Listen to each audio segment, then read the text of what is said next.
Nós temos caminhado em uma série de mensagens, começamos no domingo passado, na carta aos Colossenses, uma série nova para a nossa igreja. Teremos algumas pregações nessa carta, caminharemos por ela sem pressa, essa é a nossa ideia. Domingo passado, olhamos para 2 versículos na introdução da carta, percebendo qual era o problema colocado ali, qual era a ideia central dessa carta. Ali fala da supremacia de Cristo, Jesus como centro na minha e na sua vida. Nós vamos caminhar observando cada verso. Hoje nós vamos olhar do verso 3 ao verso 8. Então deixe sua Bíblia aberta, Colossenses, capítulo 1, verso 3 a 8. Irmãos, essa carta, ela é oportuna para o nosso tempo, porque há algumas ideias que têm surgido e têm ganhado força, espaço no mundo lá fora e também dentro da igreja. Algumas ideias filosóficas sobre a vida, onde as pessoas têm buscado respostas satisfatórias e não têm encontrado.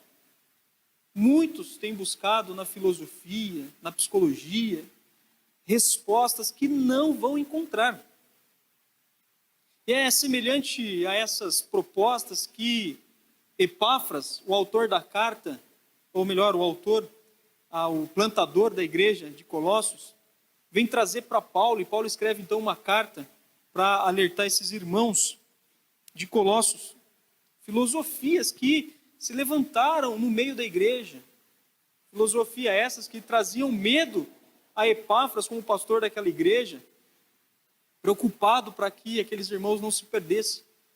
Provavelmente, diz ali os historiadores, que a igreja nessa época ela tinha de 2 a 6 anos de idade. Era uma igreja recém-habilitada, uma igreja que tinha acabado de nascer. Não era uma igreja como a nossa, de 43 anos, mas uma igreja novinha. E muitos convertidos do judaísmo, gregos, que ainda estava absorvendo e entendendo a vida em Cristo. Por isso, a carta de Paulo aos Colossenses se faz importante e ela nos traz também, nos baliza, nos traz ideia de como nós devemos pensar o cristianismo no nosso tempo.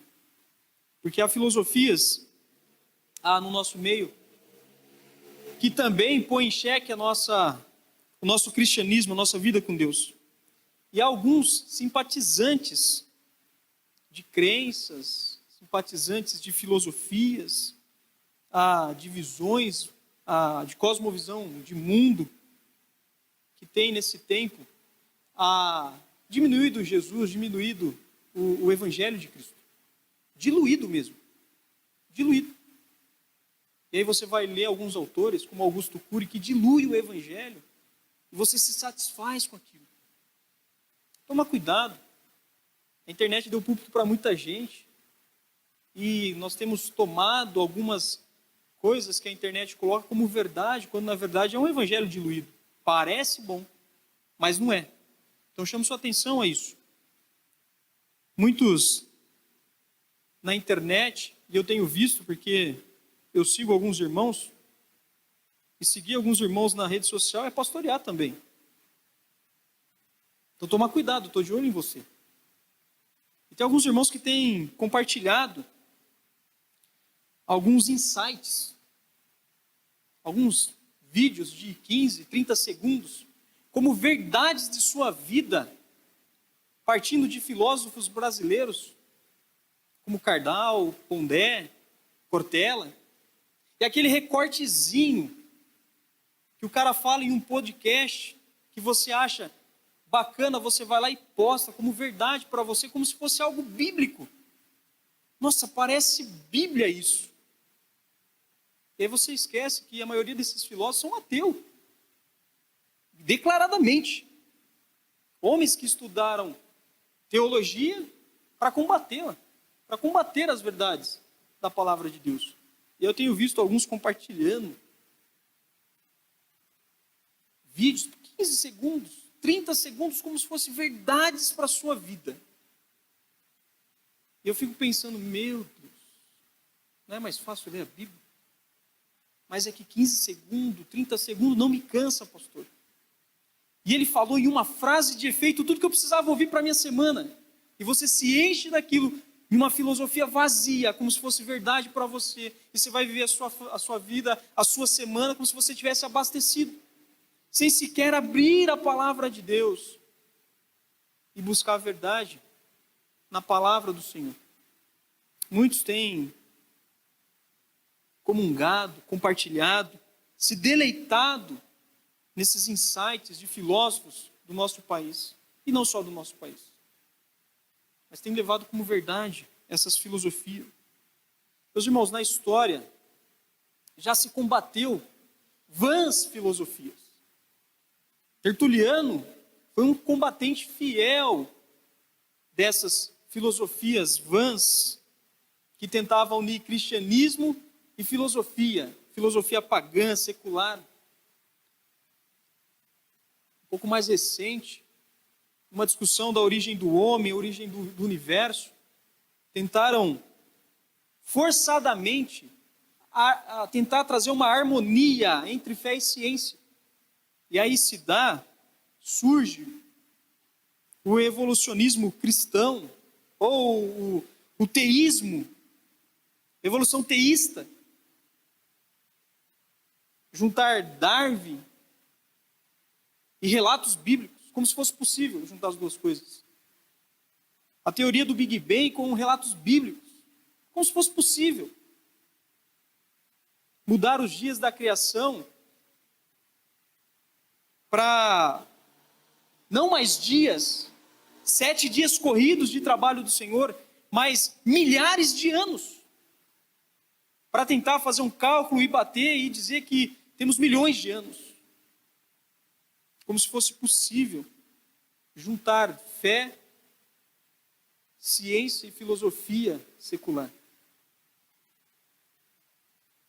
No nosso dia não é diferente. No século 21, 2025, não é diferente. Tudo isso tem trazido dificuldades no corpo de Cristo. Nos nossos dias, tem uma corrente, não mais filosófica, mas psicológica, onde a psicologia entrou na criação dos filhos, vai dizer para você como você deve criar seu filho. E tudo aquilo que a gente curava na varinha, não cura mais. Agora seu filho tem alguma doença. Basta você levar no psicólogo. Meu filho pula, corre, não para. Hiperatismo. Tem várias coisas. Meu filho está doente. Tem dificuldade de aprendizagem. Doença. Você dá um pouquinho mais de atenção, ele aprende. Mas é dado como doente. Você é um pouquinho mais devagar. Irmãos, não é mais sobre a Bíblia que nós estamos falando, mas é sobre o que o profissional diz que é certo e errado. Não é mais sobre a Bíblia. Porque se não for uma palavra do profissional, eu não me importo. Eu não me importo se a Bíblia está falando que é verdade ou mentira. Tem que ser um profissional me dizendo como criar meu filho, dizendo como eu tenho que recuperar meu casamento, dizendo como eu tenho que fazer no trabalho. Se não for um profissional, para mim não serve. A palavra de Deus não é suficiente para os problemas que eu tenho. Mas o profissional na área psicológica é tudo que eu preciso. Uma sessão de terapia é tudo que eu preciso. Uma sessão de psicanálise. Entrar em transe, voltar no passado, descobrir quem eu era, o que eu sofri. É profissional. Nós não falamos mais da Bíblia. Nós não falamos mais da verdade bíblica, por causa dessa corrente psicológica que tomou a igreja. Porque terapia salva. Porque terapia resolve. Porque terapia restaura. Gabinete pastoral ficou para trás. Conselho bíblico ficou para trás. E essa corrente tem tomado os cantos, os corredores da igreja. E o pastor não prega mais verdade. Porque ele é contra a psicologia. Eu já disse aqui, meus irmãos, a psicologia ela é boa para quem não é crente.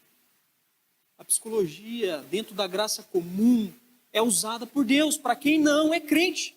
Ela ainda é um bálsamo para quem não conheceu Jesus. Porque para quem conheceu, Jesus é suficiente, a palavra dele é suficiente para todos os problemas que eu e você tem. Principalmente para restaurar casamento, para restaurar a paternidade, para restaurar a filiação. É suficiente.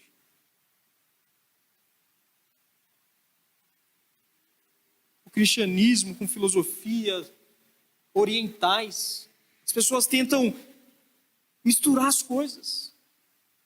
Pô, pastor, é porque você nunca fez uma meditação. Misturando as coisas, como se fosse verdade. Ficar repetindo mantra. Dá certo, pastor. É que nem o solonguinho, você dá 3 pulinhos, você acha que você perdeu. Meu Deus, que bobagem, quanta bobagem. Correntes essas que têm dominado a vida da igreja, que veio lá de fora, e nós aceitamos. Esquecemos quem foi o pai da psicanálise. Um ateu, profano, e trazemos como verdade para nós. Paulo ele escreve essa carta, meus irmãos, de uma prisão. Uma carta tão atual para nós hoje. Nós sabemos que ele escreveu de uma prisão porque está lá em Atos, capítulo 28, verso 30. Se você quiser acompanhar na sua Bíblia, Atos 28, 30. A palavra de Deus diz, aonde Paulo estava quando ele escreveu essa carta de Colossenses.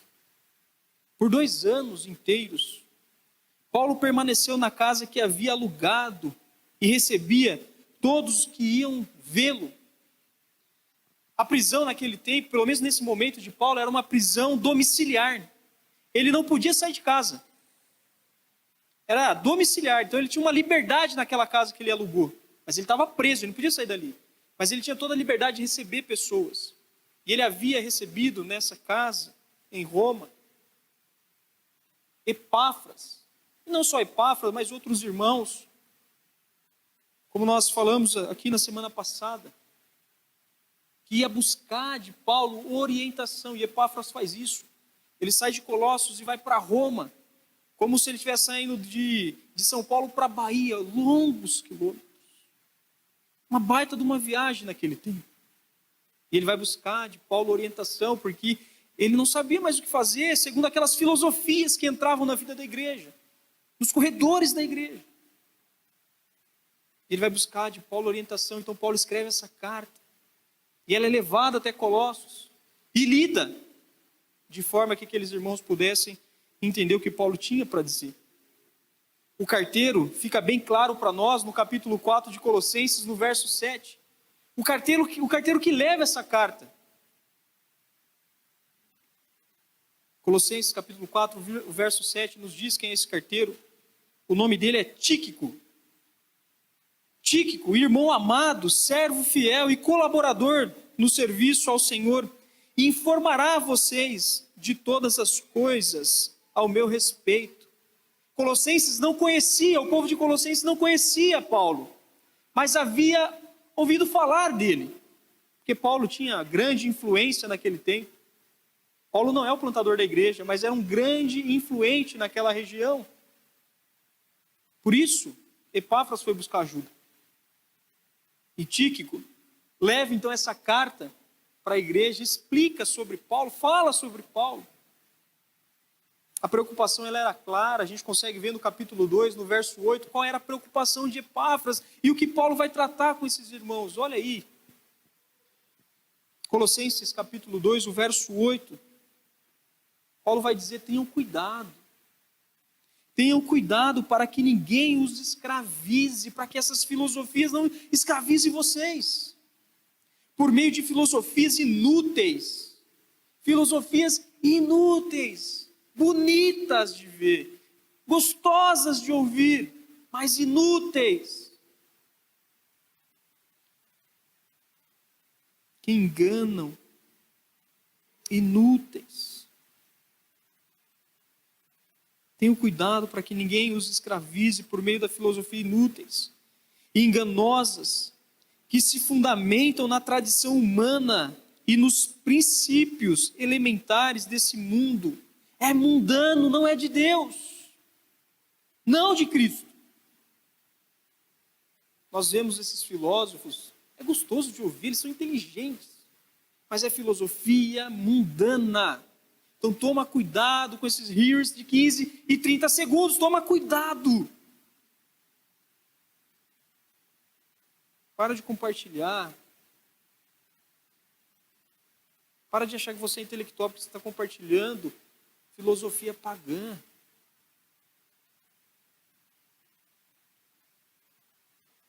Convido você a ler o texto comigo, Colossenses, capítulo 1, verso 3 a 8. A palavra de Deus, na carta que Paulo escreve, diz: sempre damos graças a Deus, o Pai do nosso Senhor Jesus Cristo, quando oramos por vocês. Pois temos ouvido falar da fé que vocês têm em Cristo Jesus e do amor que têm por todos os santos, por causa da esperança que está reservada a vocês nos céus, a respeito da qual ouviram por meio da palavra da verdade, o evangelho que chegou até vocês. Este evangelho está frutificando e crescendo por todo o mundo, como também ocorre entre vocês, desde o dia em que ouviram e entenderam a graça de Deus em verdade. Vocês o aprenderam de Epáfras, pastor de vocês, nosso amado cooperador e fiel ministro de Cristo para com vocês, que também nos falou do amor que vocês têm no Espírito. Epáfras foi até Paulo, falou os pontos positivos e os pontos negativos.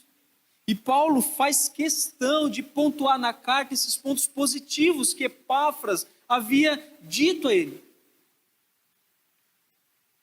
Olha o que o verso 1 diz, o verso 3 diz: sempre damos graças a Deus, o Pai do nosso Senhor Jesus Cristo, quando oramos por vocês. Paulo ele usa esta expressão em um sentido aqui, irmãos, apologético. Jesus, ele é filho de Deus. Ele usa isso aqui num contexto apologético, de defesa da fé. Dizer que Jesus é filho de Deus não é algo simples naquele tempo. Havia uma ideia que corria ali de que Jesus ele era um demiurgo. O que é um demiurgo? Demiurgo é um Deus menor, um Deus pequeno. A ideia que corria no centro da igreja ali é que Jesus ele era um anjo. E aí Paulo vai desmentir isso. Não, Jesus é filho de Deus. Ele é o próprio Deus. Porque essa ideia de um demiurgo, de um Deus menor, de um anjo, é muito pequeno para Jesus. Mas era isso que estava correndo. Deus, ele é tão santo, Deus Pai é tão santo que ele não se relaciona com a obra criada, porque ela é caída, porque ela é má. Então Deus cria um anjo, um demiurgo, um Deus menor, para que ele possa se relacionar com a obra criada. Porque Deus não pode se contaminar com aquilo que ele criou. Isso que corria no meio da igreja. Nos nossos dias, nós diminuímos o Senhor Jesus. Ele não é suficiente, nós precisamos de alguma coisa a mais. Por isso que as filosofias ganham nosso coração. Por isso que essa corrente psicológica ganha o nosso coração, porque Jesus não é suficiente, ele é um demiurgo, ele é um Deus menor, e nós fazemos isso sem perceber muitas vezes. Diminuímos o senhorio de Jesus. E aí Paulo vai dizer, não, ele é filho de Deus. Ele é filho de Deus. sempre damos graças a Deus, Pai do nosso Senhor Jesus. Jesus é Filho de Deus. Para nós, irmãos, essa frase ela não tem tanta força. É normal dizer que Jesus é Filho de Deus, não é? Mas naquele tempo, dizer que Jesus era Filho de Deus caía nos ouvidos dos intelectuais de plantão como uma bomba. Algo difícil de engolir. Jesus, Filho de Deus, esse homem.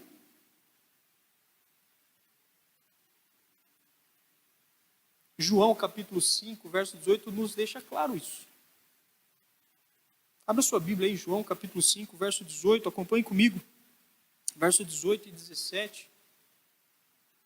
Olha a consequência de dizer que Jesus era Filho de Deus naquele tempo.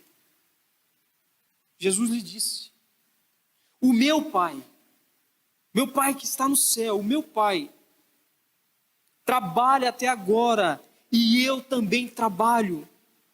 Por essa razão, os judeus queriam matá-lo ainda mais, pois não somente violava o sábado, mas também dizia que Deus era o seu próprio Pai, e assim se fazia igual a Deus, semelhante a Deus. Os judeus queriam acabar com Jesus. Ele está profanando. Ele já trabalha no sábado, gospe na terra, cura um cego, e ainda diz que é Filho de Deus. Eles não aceitavam. Eles não aceitavam. Jesus dizia que é a mesma substância do Pai. O próprio Deus. Quem vê a mim, vê o Pai, o próprio Deus. Há muitos crentes diminuindo Jesus como um demiurgo, um Deus minúsculo, um Deus menor, um anjo.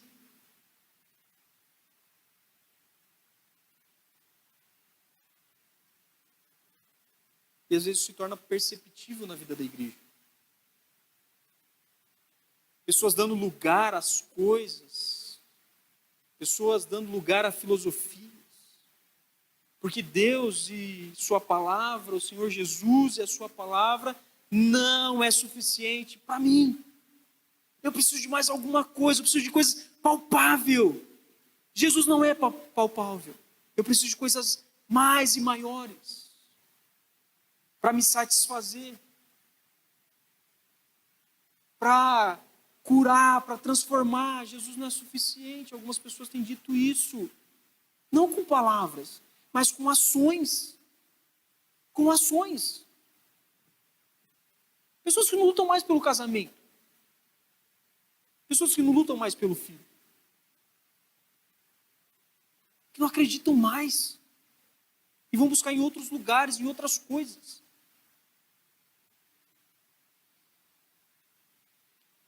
Mas Deus, na sua palavra bendita, Ele deixa para nós evidências de um crente verdadeiro. E Paulo quer lembrar isso para esses irmãos de Colossos. 3 evidências essas, irmãos, que mostram transformação.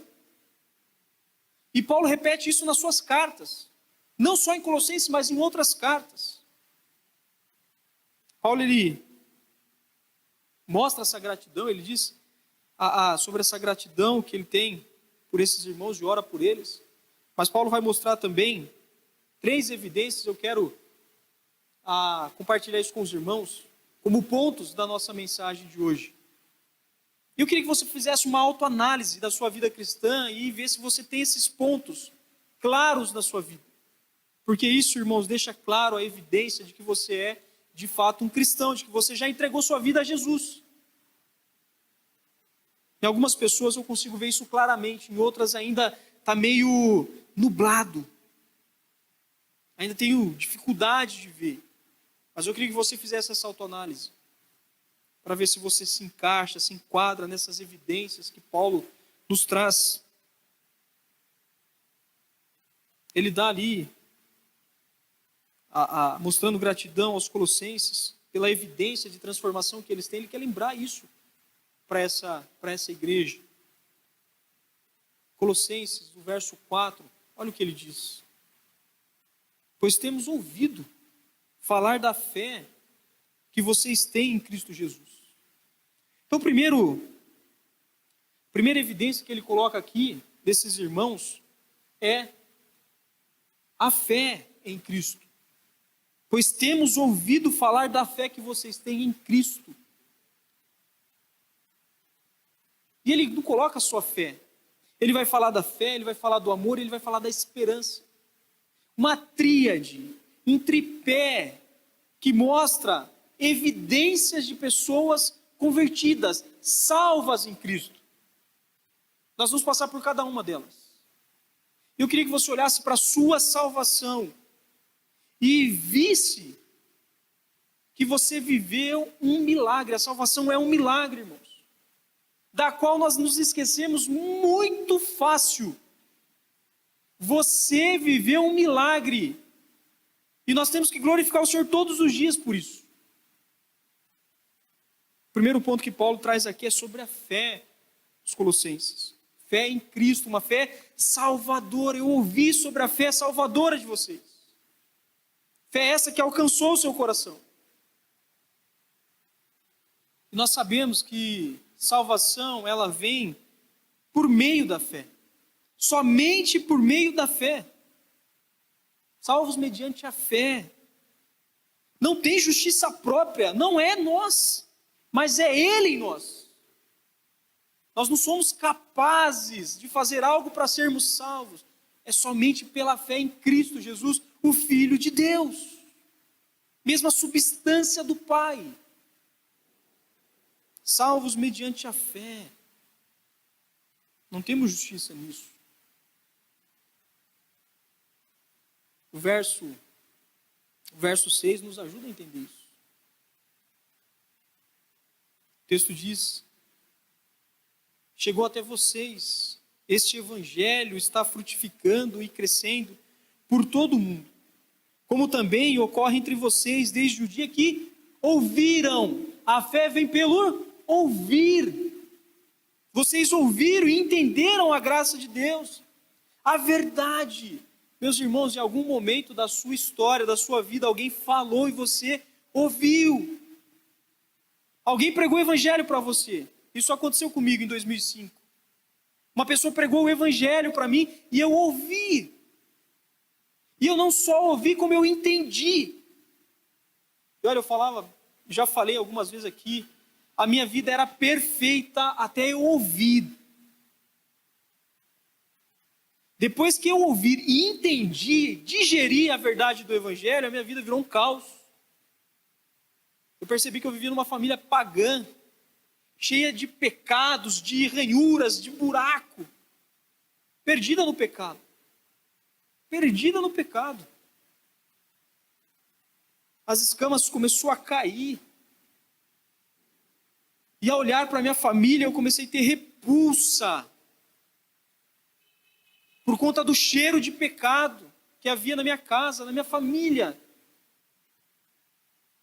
Eu ouvi e eu entendi, porque eu absorvi a verdade. Irmãos, não há salvação sem ouvir. Não há salvação sem ouvir o evangelho. Sem ouvir a palavra da verdade. Por isso aquela frase, né? Pregue o evangelho, se possível, use palavra. Ela não é toda a verdade. A pessoa precisa ouvir, ela precisa digerir, ela precisa entender. Esse negócio de pregue a palavra, se possível, use, fale. Você tem que dar testemunho, mas você precisa falar. Pastor, eu não sou bom de falar. Deus não te deu espírito de covardia. Fale. A pessoa precisa ouvir, ela precisa entender e digerir essa verdade. Ela precisa ter fé, ela precisa entender.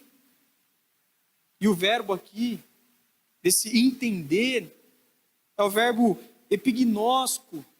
Epignosco. Gnosco vem de conhecimento. Conhecer a verdade. E o problema lá em Colossos era o gnosticismo. Era conhecer além de Jesus. Como se Jesus não fosse suficiente, eles tinham que ter mais conhecimento. Mas o conhecimento da verdade aqui, a palavra clara aqui nesse verbo, epignosko, conhecer a verdade, entender plenamente a graça de Deus. Irmãos, é um verdadeiro milagre. A nossa conversão, a nossa salvação é um milagre. Eu quero provar para você que é um milagre, olhando para alguns versos da palavra de Deus. Alguns, porque não dá para ver tudo, senão a gente não sai daqui hoje. Mas alguns versos que vai mostrar que a nossa salvação é um milagre. Romanos, capítulo 3, o verso 11. Acompanhe na sua Bíblia, Romanos, capítulo 3, o verso 11. A palavra de Deus diz: não há ninguém que entenda. Não há ninguém que entenda, ninguém que busque a Deus. É verdade, meus irmãos. Até os meus 16, 17 anos, eu nunca busquei a Deus. Não há ninguém que o busque. Por vontade própria, não há ninguém que busque a Deus. Segundo Coríntios, capítulo 4, verso 3 e 4. Segundo Coríntios, capítulo 4, verso 3 e 4. A palavra de Deus diz: contudo, se o nosso evangelho está encoberto, é para os que estão perecendo que está encoberto.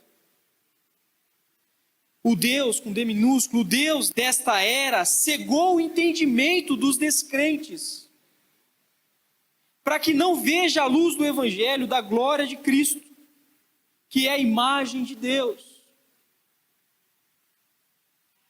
Meus irmãos, eu não sei como você era antes de Cristo, mas o diabo, o inimigo, ele encobriu, ele cegou o entendimento.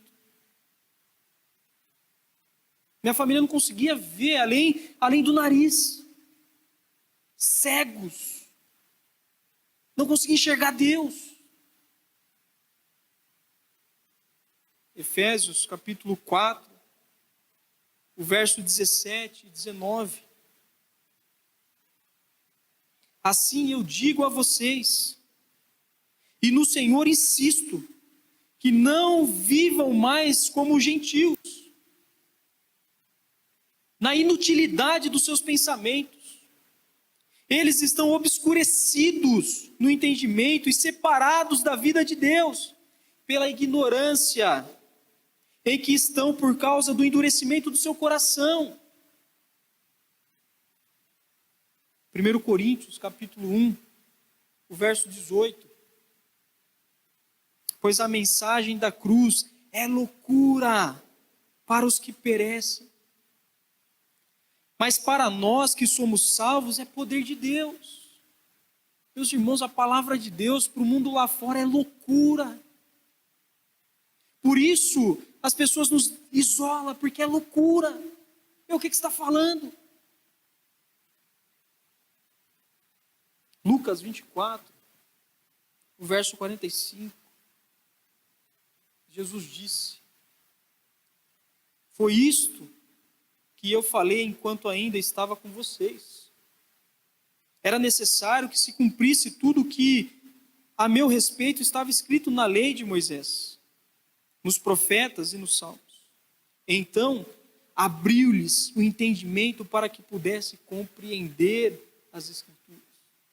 Meus irmãos, foi o próprio Deus que abriu o nosso entendimento para entender quem Jesus é. Foi o próprio Deus que abre a nossa mente para a gente entender as Escrituras. Não somos nós. Não vem de você. Você não tem parte na sua salvação.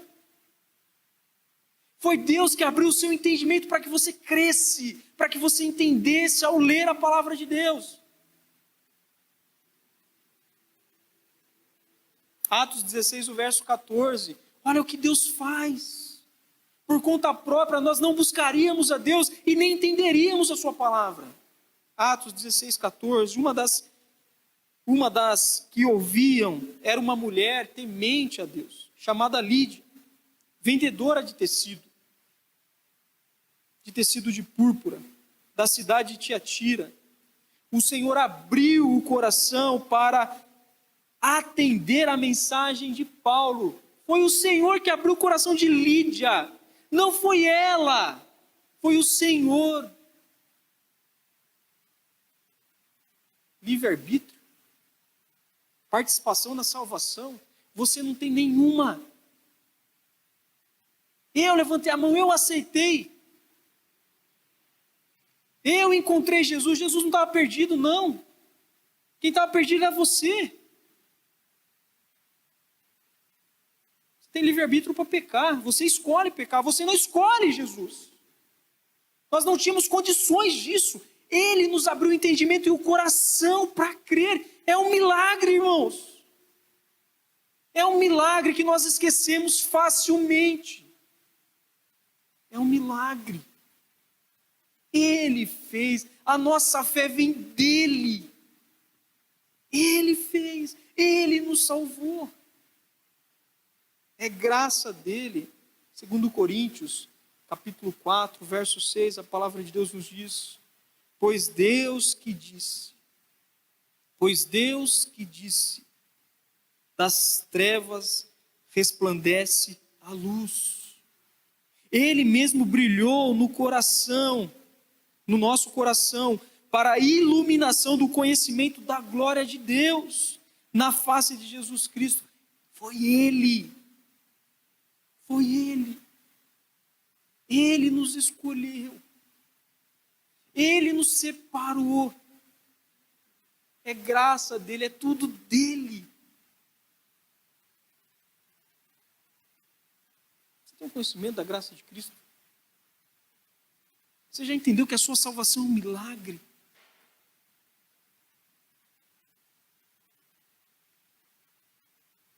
Eu posso olhar para você e dizer como Paulo: eu tenho ouvido falar da sua fé. Fé essa, uma fé genuína, a fé da sua salvação. Meus irmãos, a nossa salvação é um milagre. É milagre de Deus.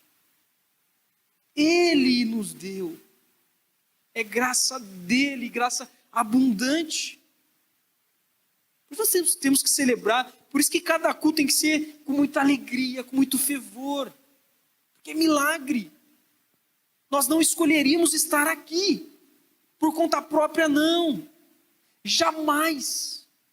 Mas Deus, na sua soberania e graça, nos tocou, irmãos.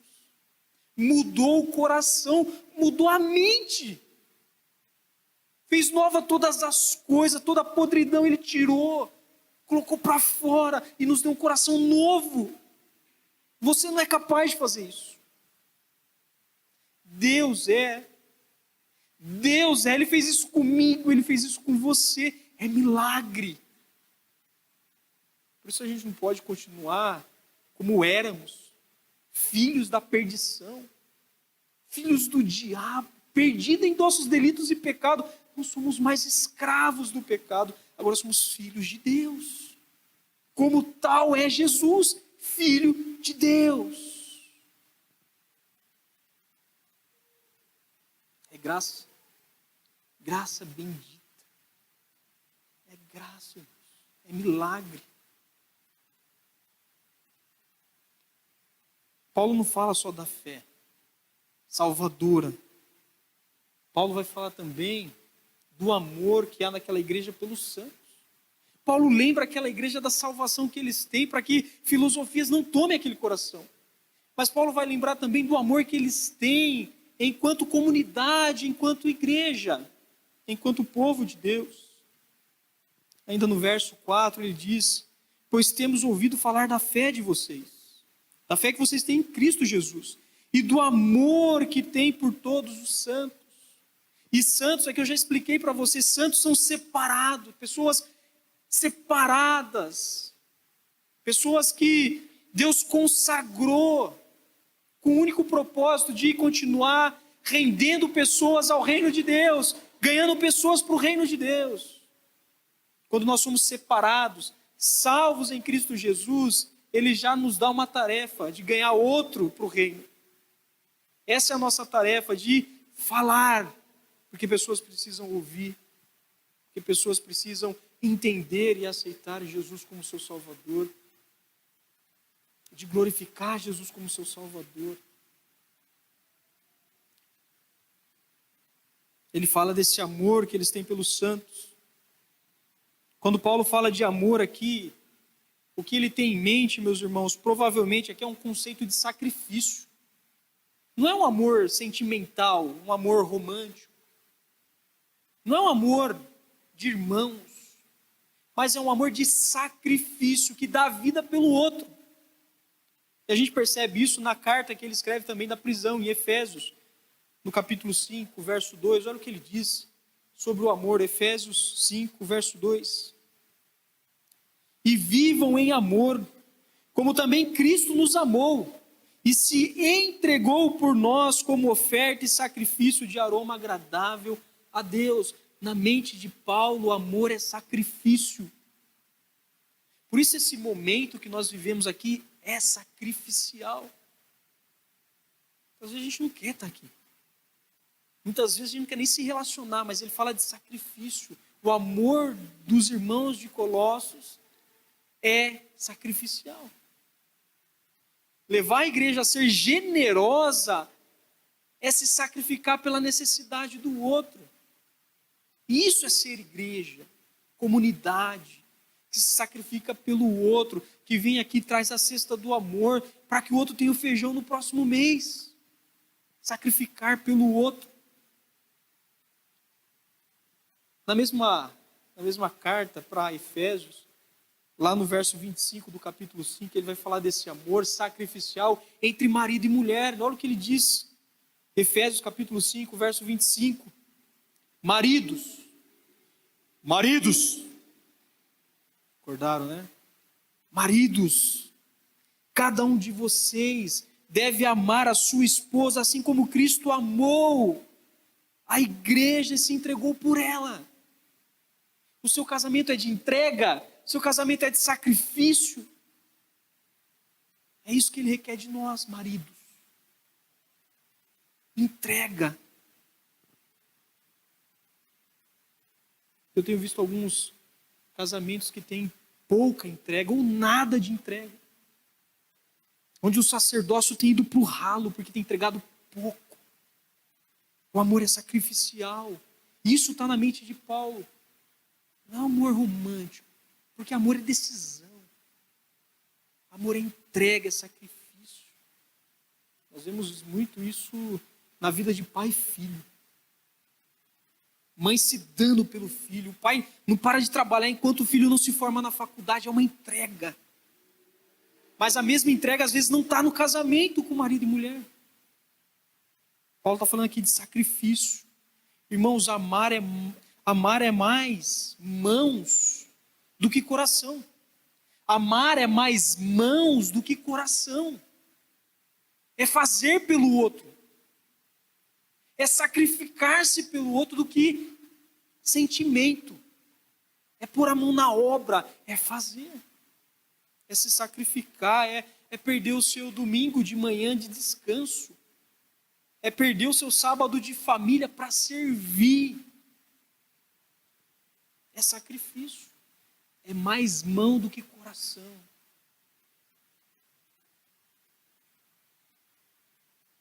Por último,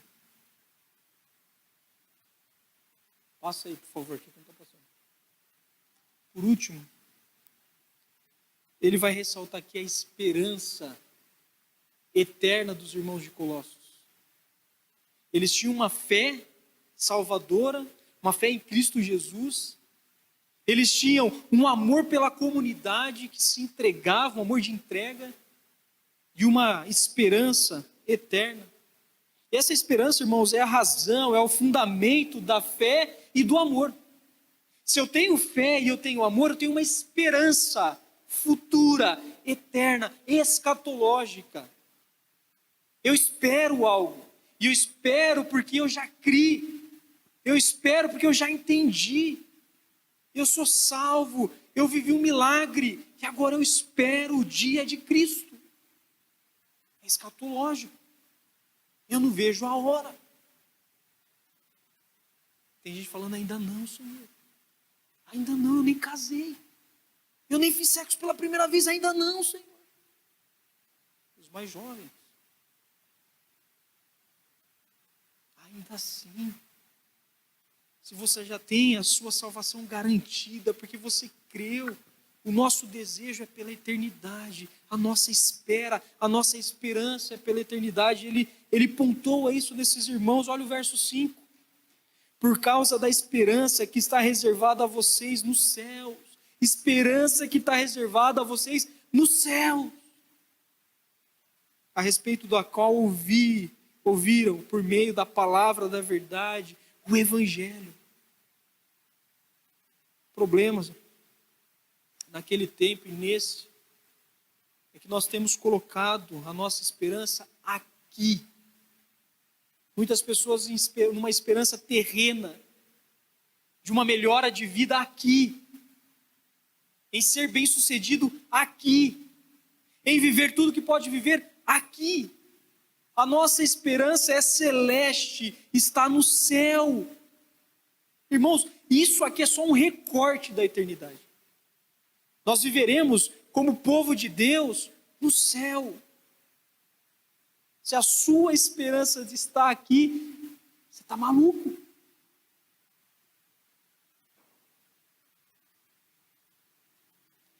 Todas as vezes que o Evangelho é pregado, meus irmãos, em algum momento do nosso desespero, da nossa angústia, toda vez que o Evangelho é pregado nesse contexto de sofrimento, brota-se esperança.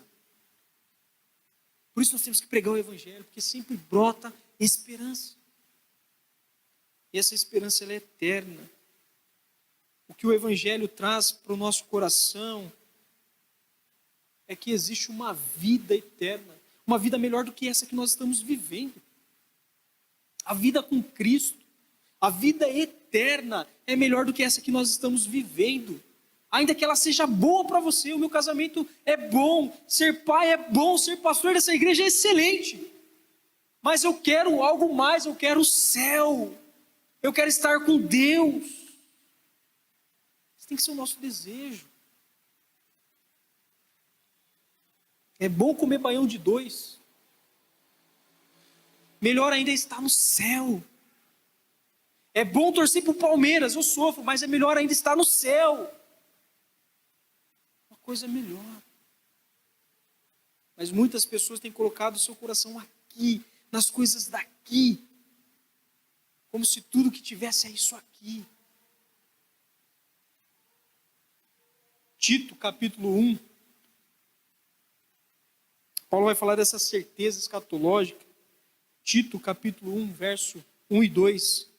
Paulo diz: Paulo, servo de Deus e apóstolo de Jesus Cristo, chamado para levar os eleitos de Deus à fé e ao conhecimento da verdade que conduz à piedade, na esperança da vida eterna, a qual o Deus que não mente prometeu antes dos tempos eternos.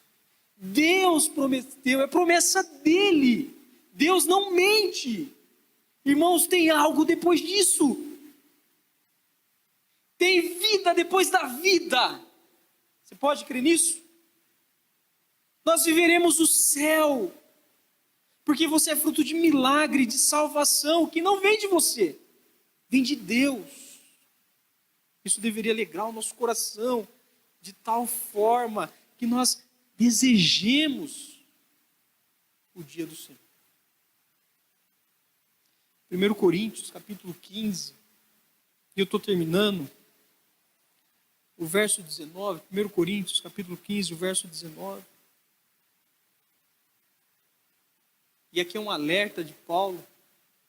Se é somente para esta vida que temos esperança, se tudo que você espera está aqui,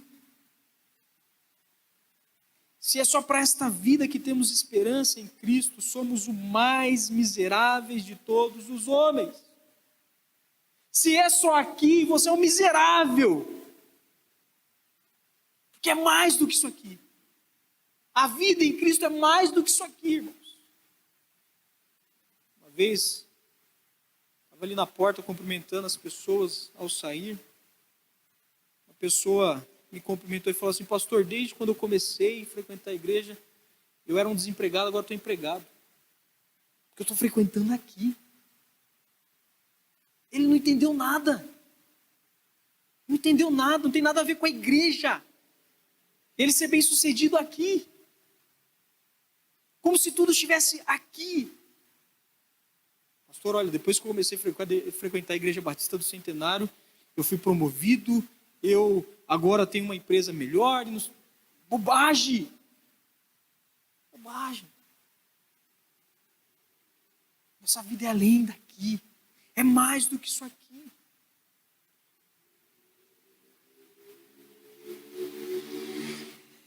O meio evangélico, meus irmãos, está cheio de pessoas infelizes. Muitas pessoas infelizes, porque a sua esperança está aqui.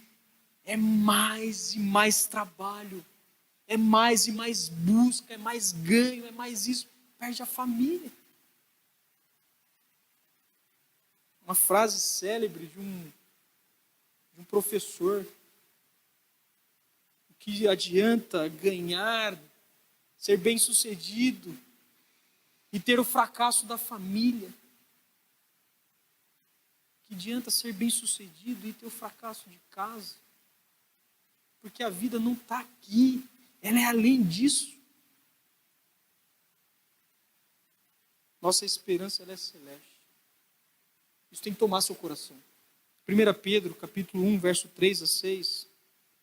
A palavra de Deus diz: bendito seja o Deus e Pai do nosso Senhor Jesus Cristo. Conforme a sua grande misericórdia, Ele nos regenerou para uma esperança viva por meio da ressurreição de Jesus dentre os mortos, para uma herança que jamais poderá perecer, macular-se ou desvanecer. Essa herança está guardada nos céus para vocês, que mediante a fé são protegidos pelo poder de Deus, até chegar à salvação que está prestes a ser revelada no último tempo. Nisso, vocês exultarão, ainda que agora por pouco tempo devam ser entristecidos por todo tipo de provação. Meus irmãos, ser salvo não quer dizer que você não vai passar por tristeza ou por provação, mas já está garantido a nossa salvação em Cristo Jesus. É nossa, Deus nos deu, é presente dele. Presente não se joga fora. Irmãos, o Evangelho foi pregado por Epáfras a essa igreja.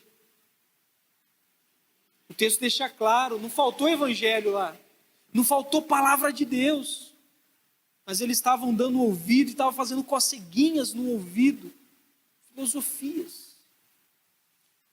O verso 6 diz, Paulo dizendo na carta: chegou até vocês, este evangelho está frutificando e crescendo por todo o mundo, como também ocorre entre vocês desde o dia em que ouviram e entenderam a graça de Deus em verdade. Paulo ele usa aqui uma metáfora do fruto. O evangelho como uma árvore que produz frutos. Meus irmãos, a igreja deve ser assim. A igreja deve produzir frutos. Ovelha gera ovelha, ovelha gera ovelha. E assim continua a igreja do Senhor, crescendo. Porque essa é a tarefa que foi dada ao povo de Deus. Frutificar. É o evangelho na prática, é o dia a dia. Você tem uma história para contar. E essa história é a sua salvação, é a sua vida com Deus, como Ele te resgatou, como Ele regenerou você, como que foi a sua conversão. Você tem algo para dizer. Para de dizer que você não tem coragem, para de dizer que você não tem nada para falar. Você tem uma história para contar. Você nasceu de novo. E não foi você, foi o próprio Deus que fez isso em um milagre. E conta o seu milagre. É o evangelho na prática. Verso 7 e 8. Vocês aprenderam de Epáfras, nosso amado cooperador e fiel ministro de Cristo, que também nos falou do amor que vocês têm no Espírito. Foi pregado o evangelho a Colossos. A igreja sabia de Jesus, mas talvez por uma ignorância, estava deixando as coisas do mundo tomar forma e lugar. Meus irmãos, que isso não aconteça aqui. Nós estamos procurando uma frase para colocar nessa torre que nós temos aqui. Isaac, a nossa frase, ela é bíblica. Fé, amor e esperança. Uma comunidade de fé, amor e esperança. Essa tem que ser a nossa bandeira. Isso tem que nos identificar. Uma comunidade de fé, de esperança e amor. Uma comunidade de fé, amor e esperança. É isso que eu quero ver nas ovelhas da nossa igreja. É isso que eu quero que você veja em mim enquanto pastor, enquanto cristão. É isso que eu quero ver em cada um dos irmãos. Fé, amor e esperança. Fé em Cristo Jesus. Amor no corpo e esperança da vida eterna. Nós caminhamos para Jerusalém Celestial juntos, porque o caminho não é fácil. Quando um cair, o outro vai levantar. Esse é o propósito. Vamos juntos, irmãos. Que Deus nos abençoe. Que Deus nos abençoe a conseguir chegar lá. O louvor vai vir à frente, nós vamos encerrar o nosso culto adorando a Deus.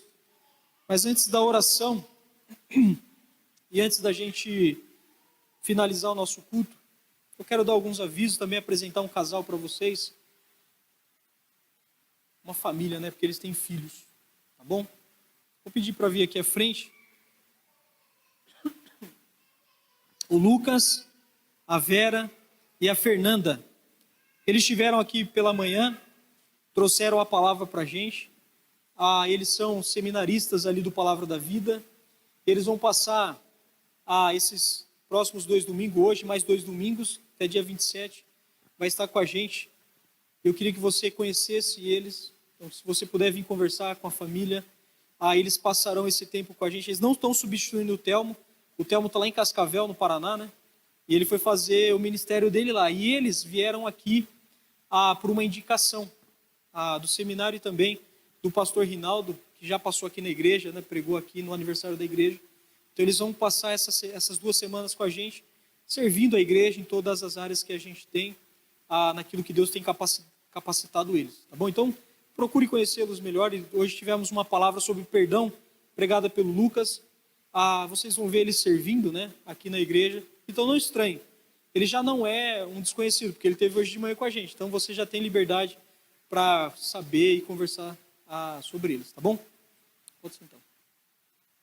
Irmãos, está aberta a inscrição para a sala de novos membros, que a gente chama aí de sala de doutrina. Alguns já me procuraram com desejo de passar pelo batismo, né? E outros para se tornar membro da igreja. Se você quer saber como que isso acontece, me procure, faça a sua inscrição comigo.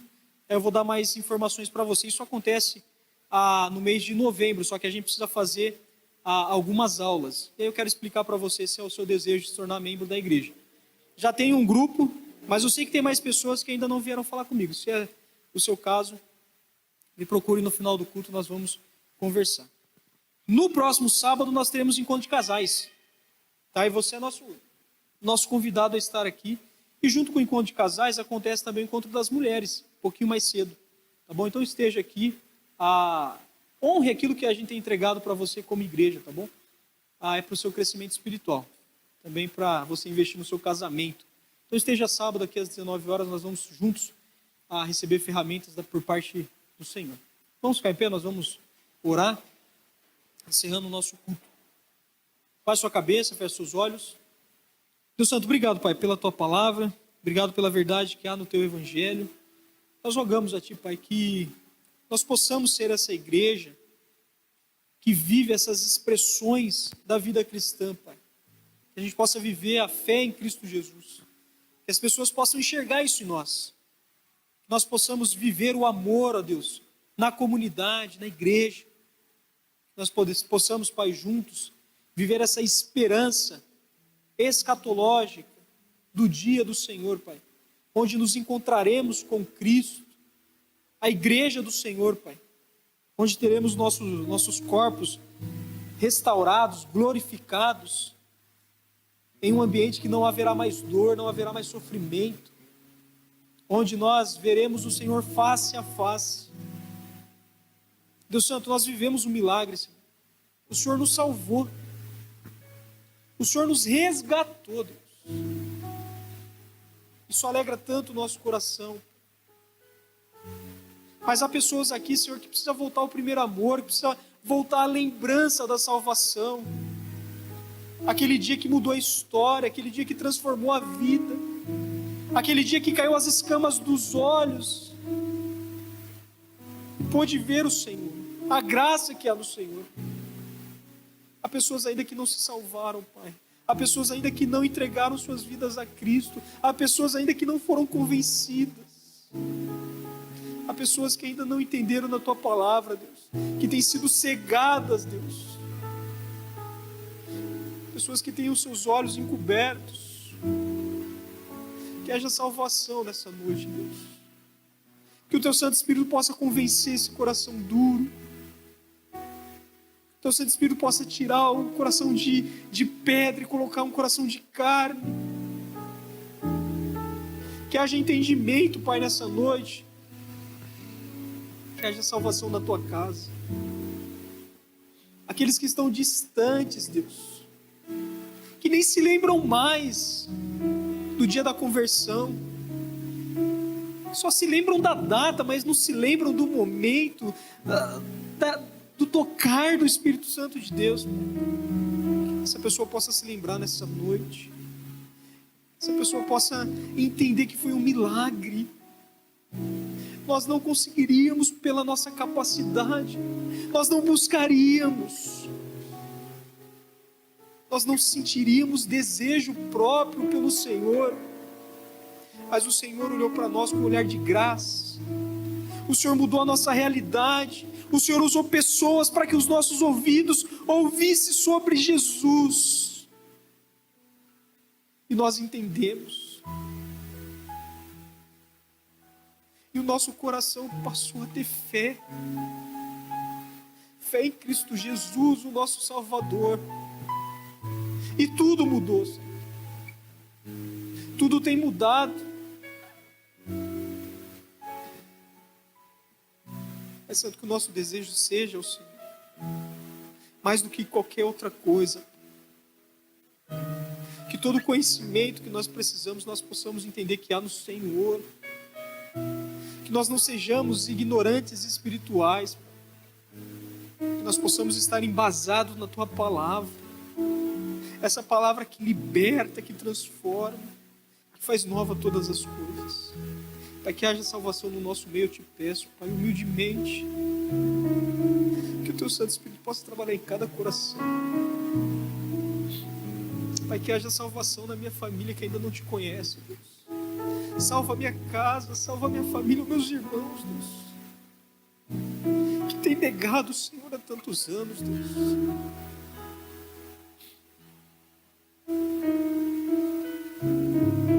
Salva as pessoas que a gente ama, Deus. Salva as pessoas que nós amamos, Deus. Que nossos familiares, Pai, não morram sem conhecer a Ti, Deus. Que os nossos filhos possam voltar aos seus caminhos, Deus. Traz de volta, Pai. Traz de volta o perdido.